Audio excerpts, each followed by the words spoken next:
Yes, this is Mrs. Carter speaking. Oh, I'm sorry, but I can't disturb Jerry just now. He's sleeping. He came home early, about 4 o'clock, with a headache. He's been home ever since. That's quite all right. Goodbye.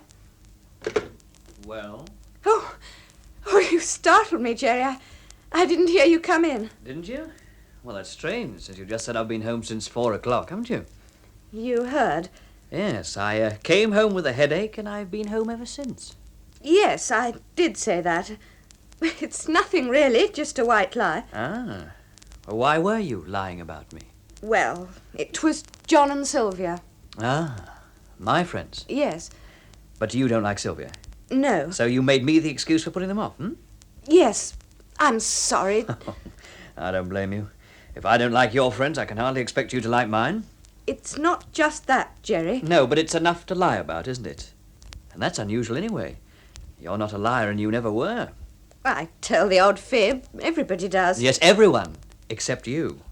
With you, honest is a virtue. Then perhaps you'd like to tell me where you've been, Jerry. Been? Well, working late, of course. Until 7:30. Yes, about that. Now you're lying. What do you mean? I phoned your office at 4:30.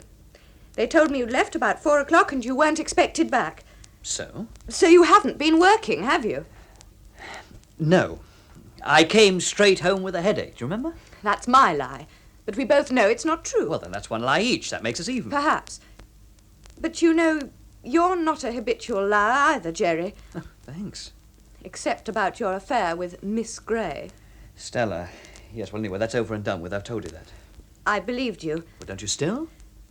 I'm not sure. Oh, for heaven's sake, Ruth, it was a mistake. I admitted it, so I broke it off. But did she break it off? Well, she had no option, had she? Determined women make their own options. Look, I haven't seen Stella for over 2 weeks. Jerry, are you quite sure? Of course I'm sure.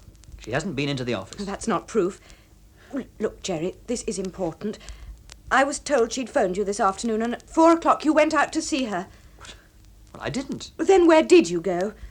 I walked round. For 3.5 hours? Yes, if you like. I don't like Jerry. That's why I'm so anxious. I want the truth. Did you call on her or not? Oh, you know very well I didn't. If I had, she'd have tried to start the whole thing all over again. I wasn't having that at any cost. Any cost? I didn't want to start it again. Neither did I. Jerry, answer me one thing straight. Oh, who on earth's that? I don't know. Jerry, suppose it's... Suppose nothing. Now, let's see who it is. Good evening. I'm Chief Inspector Bates. Police. May I come in? Well, is it important? Very. Jerry. Oh, well, in that case, you better do come in. Ah, Ruth, this is Inspector Bates, my wife, Ruth. Good evening. Good evening, Mrs. Carter. Oh, just a few questions, sir. Yes, well, what about? I think your wife has a good idea. Me? You said your husband came straight home from his office at 4 o'clock with a headache. Is that right, Mrs. Carter? Look, what is this, Inspector? All in good time, sir. Now, Mrs. Carter, why did you phone the office and then tell friends about your husband's indisposition? Well, that's my question, isn't it? That depends on whether you had a headache and whether you came straight home. I arrived home about 5 minutes ago. Then your wife was lying. No. I mean, well, if she was, she must have had a reason. A very good reason. My station sergeant rang you at your office about 4:30. Your secretary told him about your apparent headache. Well, that was after my wife had phoned her. Yes. At 7:30, I phoned your office. Why? Just checking. I was told by your colleague, Mr. Woodley, that you just left. You hadn't, of course. No. Then why should he tell me that? I've no idea. Strange, isn't it? Your wife wants us to think you came straight home at 4 o'clock. Someone else wants us to think you were at the office all the time. Two people giving you two different alibis. Alibis? What are you talking about? Why should I need alibis? Why, indeed. Now, suppose you tell me where you really were between 4 o'clock and 5 minutes ago. He was walking around. Were you with him? No. Then how do you know? He told me. And you told people he was home with a headache, and Charles Woodley told us he was at the office. So we can't always believe what we're told, can Look, we? suppose you come to the point, Inspector, and tell us what this is all about. Certainly. Around 4 o'clock this afternoon, we received an anonymous phone call. Screams had been heard coming from the flat of a Miss Stella Grey. What? We sent a man round. He got there at 4:15 and found Miss Grey had been strangled. You knew the dead woman, Mr. Carter? Oh, well, yes, well, That's why you're here, isn't it? You called on her around 4 o'clock. No. The hall porter knows you well. He spoke to you. But I changed my mind before I got up to her flat. But your wife didn't, did you, Mrs. Carter? Ruth. I did go round this afternoon, Jerry, to ask her to leave you alone. She was dead when I got there. I panicked. I rushed home. Then I thought I'd better phone you at the office. When I was told you'd left about 4 to visit Stella, You pretended you were just phoning about his headache, that he'd come straight home and wouldn't be going back. Now, can I use your phone? But, Inspector... You have an extension in the bedroom? Oh, yes, but... I'll use that. It'll give you both a chance to sort out your stories, won't it? What have you done, Ruth? What have you done, Jerry? That story, the headache. They'll think you were covering up for I me. was. What else could I do? Then why the hell didn't you tell me when I first arrived home instead of all that cat and mouse business? I had to be sure. I wanted to know just where you'd been. I was about to tell you when the inspector arrived. Oh, well, now you've really landed me in the cart. Oh, who the devil's that? I'll go. Charles. It's Charles Woodley, Jerry. Sorry, old man, barging in like this. I tried to phone you about 10 minutes ago. What? It was Charles I was talking to on the phone when you got back. The police had been on to me at the office. I didn't want to let you down, Jerry. What, so you told them that I'd been in the office all the time? That's right. Oh, you would. Especially as Ruth told everyone I was at home. Oh, I didn't know that. But when I heard Stella had been murdered, I thought I'd better phone and warn you. Ruth said you were asleep, so I dashed round instead. To tell him about the murder, Mr. Woodley? That's right. I'm Inspector Bates. I phoned you at the office about 7:20. Oh, yes. That's how I knew about Stella being dead. Did I tell you? I suppose I also told you about the anonymous phone call, the screams that had been heard. Yes, I suppose you did. But there couldn't have been any screams at 4 o'clock, Mr. Woodley? Why not? Because Miss Gray had been dead for nearly 24 hours. What? She'd been strangled the night before. I wouldn't know about that, Inspector. No. And you wouldn't know about the murder from me either, because I never mentioned it. Oh, then perhaps it was your station sergeant. Inspector, if Stella had been dead all that time, then how could she have phoned my husband? Perhaps Mr. Woodley can explain that, too. Perhaps he took the message. Yes, that's right, Charles. You told me she'd phoned. And he made that anonymous phone call so that you'd be caught at the flat, too. Charles, you lied to me. You lied to everyone. Oh, yes. Once everyone became liars, it became fairly easy to sort out the truth. Your wife lied to protect you. You lied because she lied. And Charles lied to compromise my husband. Why not? Hadn't your husband stolen his girlfriend? You know you did, Jerry. Stella and I would have been all right if you'd left her alone. But when he threw her over, you thought she'd come back to you. So you went to see her last night, and when she refused... He killed her. Yes. Are you ready to go along to headquarters now, Mr. Woodley? And us? I'll take statements from you later. And you'd better think about them. This time, I'll want the truth.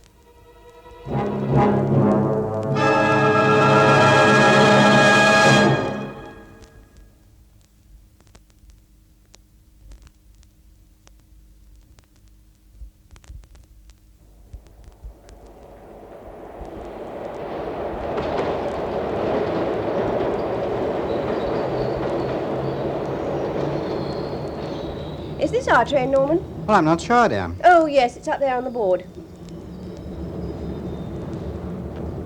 Well, come on, before it goes. Mind the doors.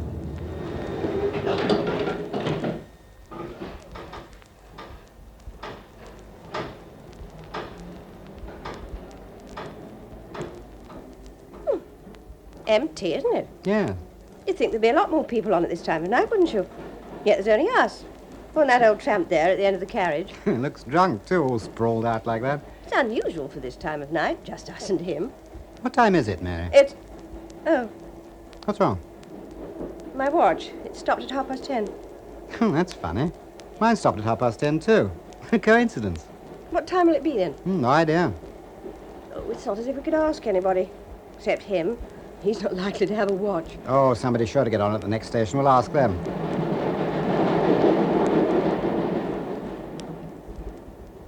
Norman, Yes, dear? look. We don't seem to be stopping at the next station. We're going right through. Oh, we can't be. Tube trains stop at every station.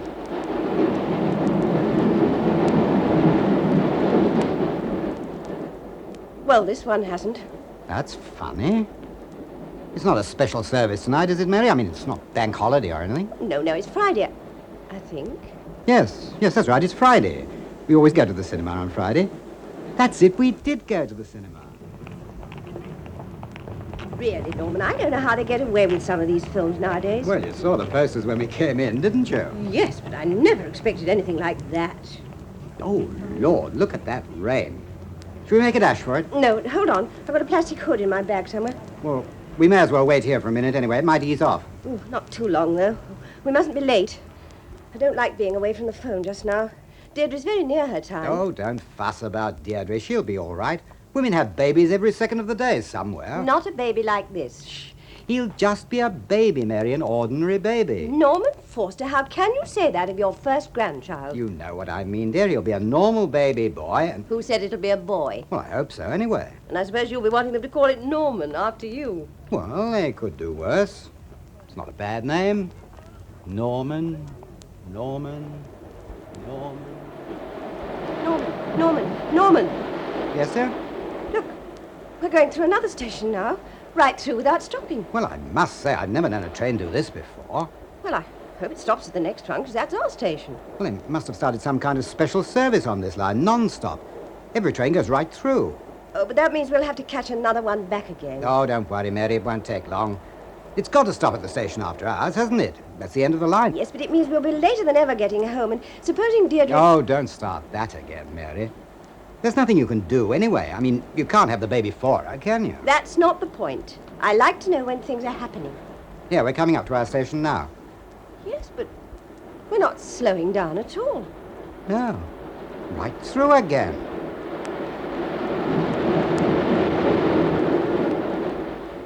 Well, I'm damned. Well, you'd think they'd tell you about these special trains, wouldn't you? I mean, nobody said anything, no announcement, nothing. Well, when it gets to the terminus, we'd better make certain the train stops at every station on the way back. Is there a phone box there? Why? Well, just in case.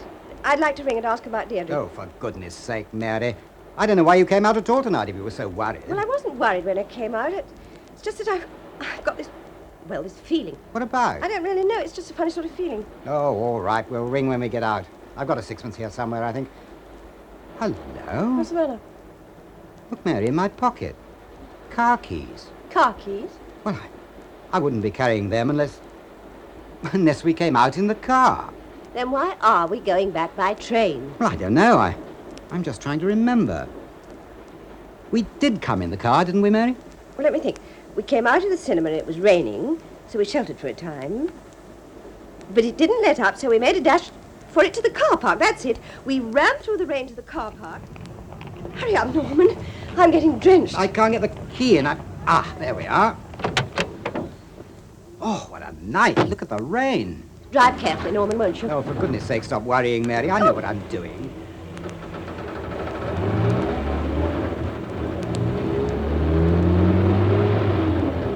Most of the crowd's gone now, anyway. Yes, but you know you can't see very well in the dark, Norman. You said so No yourself. rubbish. I'm perfectly capable of handling this car under any conditions. After all, I've been driving for 25 years, haven't I? A drop of rain's not going to put me off. Well, it's all very well you saying that, but supposing it does...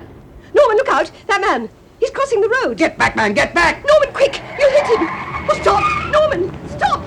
Stop! Stop! Stop, you fool! What's wrong? Whoever's driving this train must be mad. Look, we're coming into the last station. We haven't even slowed down yet. Here's the platform coming up now. Stop, you fool! It's the end of the line! The end of the line! What's happening, Norman? It's impossible. We've gone right through the station, into a tunnel of some kind, but there never was a tunnel here. Was there? No, it's the last station. You said so. It is, Mary. It is.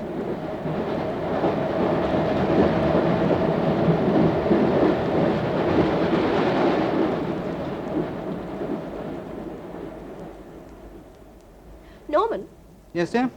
I've just remembered about being in the car. You swerved trying to miss that man. And the car smashed straight into that wall, remember? Yes, and I fell forward onto the steering wheel. And I felt that awful pain in my neck, just for a moment. Mary, that man... The one who stepped into the road. Norman! That's him at the end of the carriage. The old tramp. That's the man we hit. So that's why all three of us are here together. Yes, Norman. But I don't feel any different, do you? No, not a bit. I didn't think it would be like this, just like going on an ordinary journey. As if we were going home. I hope Deirdre will be all right. So do I. Pity we couldn't have been with her. We won't see the baby now, will we? No, I suppose not. They'll be all right. Norman, we're slowing down. Is this where we get off? Do you think we ought to speak to the old man there, the tramp? I suppose so. After all, it was us who... You know. Yes. Yes, well, come on then, before the train stops. Before we get off. Before we get there.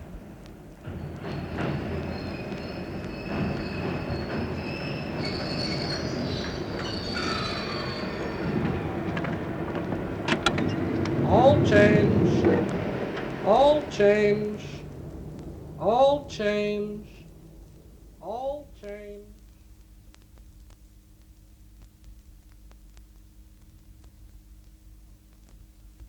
Oh, what a life, Pam. Who'd be a rep actor? You would, Jerry, and you know it. When I think of Henry Irving, what he must have made touring the bells, just one play.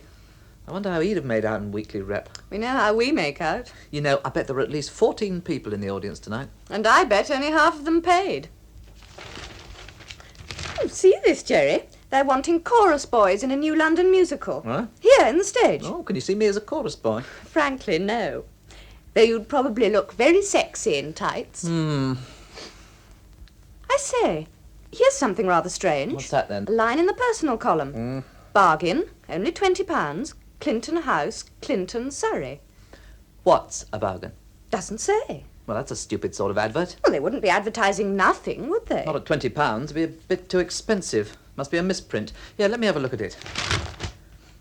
Bargain, only £20. Clinton House, Clinton, Surrey.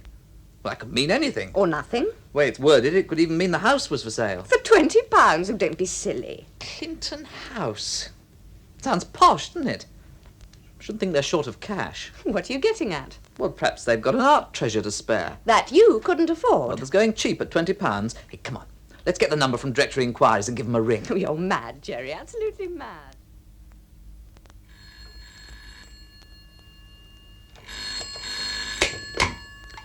Hello? Is that Clinton House? Yes, Mervyn Cummings speaking.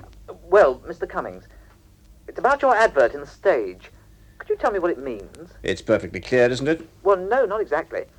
I thought it might be a misprint. I assure you, the advertisement was published exactly as intended.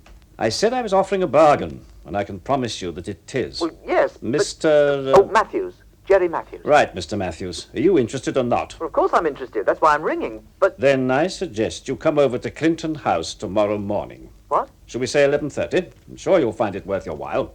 But Mr. Cummings... Ah. In here, Mr. Matthews. Thank you. And you're an actor? Yes. Then my advertisement has achieved its initial purpose. I beg your pardon? Well, first of all, I published it in the stage because I wanted an actor, and it brought me one. Fair enough. Secondly, the fact that he's come here on a blind date shows that he's something of a gambler. Right. Now, Mr. Cummings, you've had your psychological character reading. Suppose you tell me what it's all about. I want you to take over Clinton House. Well, that's ridiculous. Oh, no. I'm serious about it. Well, look, I'm not that stupid. Suppose we forget all about it. Mr. Matthews, that advertisement was perfectly correct. However, there is one false statement. The £20. I'm really asking no money at all. In fact, I'll be willing to lodge a considerable sum of money at the local bank to cover all your household expenses. Where's the catch, then? There isn't any. And there's no Father Christmas, either. But there is one condition, that's all. As an actor, I'd like you to play a part. But as well as taking over the house, I want you to take over my name, Mervyn Cummings. To impersonate you? Yes, you must live here as Mervyn Cummings for as long as necessary. A month or two at the most. You know something? If I hadn't met you, I'd say you were nuts. And I'd say you were a nutcase if you didn't seriously consider what you'll get in return for your services. What? £10,000. 10,000? After the 2 months. Doesn't make sense. Why do you want me to do this? First, do you accept the situation? What can I lose? Good. Now I'll give you my reason. Simply this, self-interest. While you're here as Mervyn Cummings, I shall go back to Geneva and clear up my business there. And you think that's worth more than £10,000? I don't think I know. Infinitely more. Are you satisfied? Not half. From now on, you're Mervyn Cummings. You must tell no one of our arrangements. No one. Then after 2 months, you can go back to being Jerry Matthews. £10,000 richer. Okay, it's a deal. Good. There's already £2,000 in cash at the bank in my name. You can draw on that. And you... I go to Geneva as Francis Cobb, my business name. All right. But before you go, I'd like an agreement signed by Francis Cobb for my £10,000. You're obviously a businessman. I'll make it out now. And I'll collect in 2 months' time.